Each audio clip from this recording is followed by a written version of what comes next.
2026 সালের পশ্চিমবঙ্গ বিধানসভা নির্বাচনের পরিপ্রেক্ষিতে অবৈধ কার্যকলাপ রোধে আদর্শ আচরণ বিধি এমসিসির আওতায় রেল চত্বর জুড়ে কঠোর নজরদারি বজায় রেখে চলেছে রেলওয়ে সুরক্ষা বাহিনী আরপিএফ।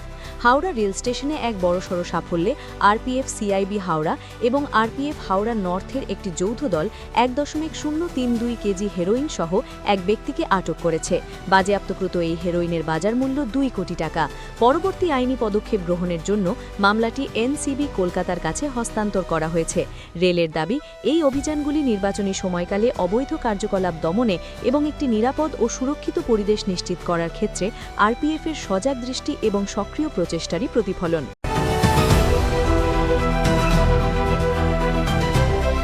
রাজ্যে ভোট প্রচারে প্রধানমন্ত্রী নরেন্দ্র মোদীকে দিয়ে 42টি জনসভা করার পরিকল্পনা করেছে বঙ্গ বিজেপি। রাজ্য বিজেপি সূত্রে এমনই খবর। ইতিমধ্যেই 27টি সভার অনুমোদনও পাওয়া গিয়েছে বলে রাজ্য বিজেপি সূত্রে খবর। জানা গিয়েছে, রাজ্য বিজেপির পক্ষ থেকে প্রধানমন্ত্রীর জন্য 42টি জনসভার তালিকা দিনক্ষণ সহ কেন্দ্রীয় নেতৃত্বের কাছে জমা দেওয়া হয়েছিল। তার মধ্যে 27টি সভার ছাড়পত্র চলে এসেছে। পরিস্থিতি এবং সম্ভাবনা খতিয়ে দেখে বাকি সভাগুলির অনুমোদন দেওয়া হবে বলে রাজ্য বিজেপি নেতৃত্বকে জানানো হয়েছে। তবে সব মিলিয়ে প্রধানমন্ত্রীকে দিয়ে রাজ্যে 42টি সভা করাতে মরিয়া রাজ্য নেতৃত্ব। তার মধ্যে একটি সভা ইতিমধ্যেই কোচবিহারে হয়েছে।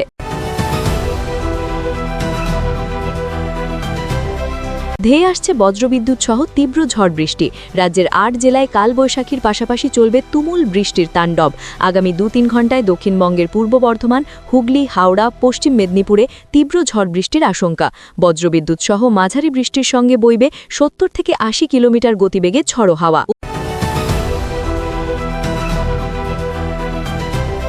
ওপিনিয়ন পোলেও বলা হচ্ছে, তৃণমূল কংগ্রেস চতুর্থবারের জন্য ক্ষমতায় আসার পথে রয়েছে।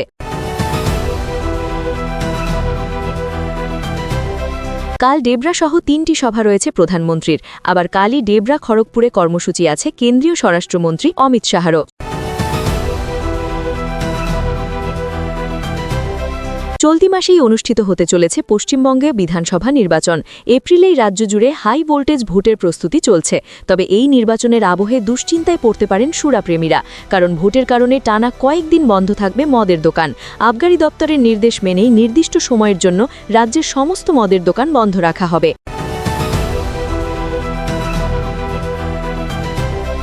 এসআইআরে বিচারাধীন নামের নিষ্পত্তি শেষে সোমবার মাঝরাতে তালিকা প্রকাশ করেছে নির্বাচন কমিশন।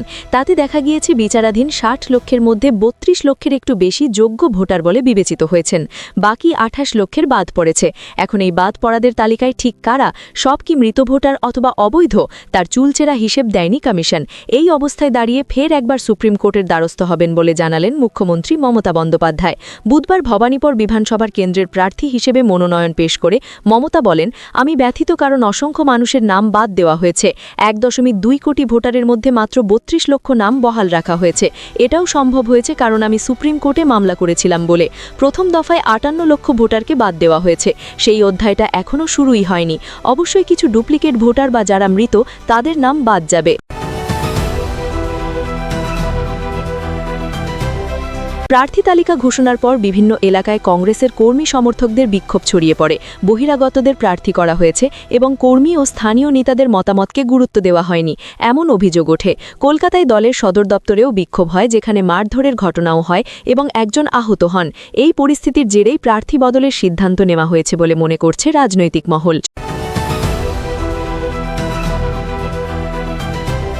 24 ঘণ্টাও কাটেনি, ফের হরমুজ বন্ধ করে দিল ইরান। এক রাতের মধ্যেই মধ্যপ্রাচ্যের পরিস্থিতি আবারও জটিল হয়ে উঠল।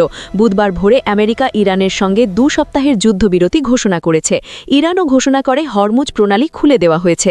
তারপর বুধবার মধ্যরাত আবারও পরিস্থিতি উত্তপ্ত হয়ে উঠল। ইরান অভিযোগ তুলেছে আমেরিকা যুদ্ধবিরতি লঙ্ঘন করেছে, তাই হরমুজ বন্ধ করে দেওয়া হয়েছে।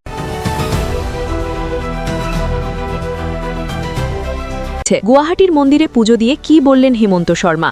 গুয়াহাটির মন্দিরে পুজো দেওয়ার পর হিমন্ত শর্মা বলেন, আজ অসমে ভোট গ্রহণের দিন।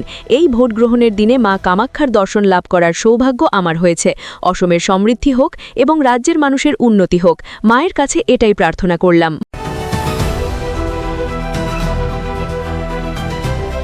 মমতা বন্দ্যোপাধ্যায় ও অভিষেক বন্দ্যোপাধ্যায়ের বিরুদ্ধে ফের নির্বাচন কমিশনের দ্বারস্থ বিজেপি।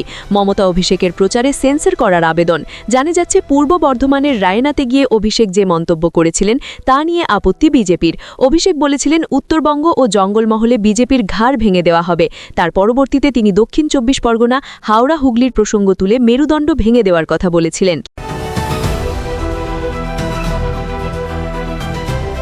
কেন্দ্রীয় পেট্রোলিয়াম ও প্রাকৃতিক গ্যাস মন্ত্রকের তরফ থেকে জানানো হয়েছে যে ফার্মাসিউটিক্যাল, খাবার, food processing, polymer, packaging, paint, steel, ceramic, glass ও কৃষিক্ষেত্রে ব্যবহারের জন্য বেশি করে এলপিজি বরাদ্দ করা হবে।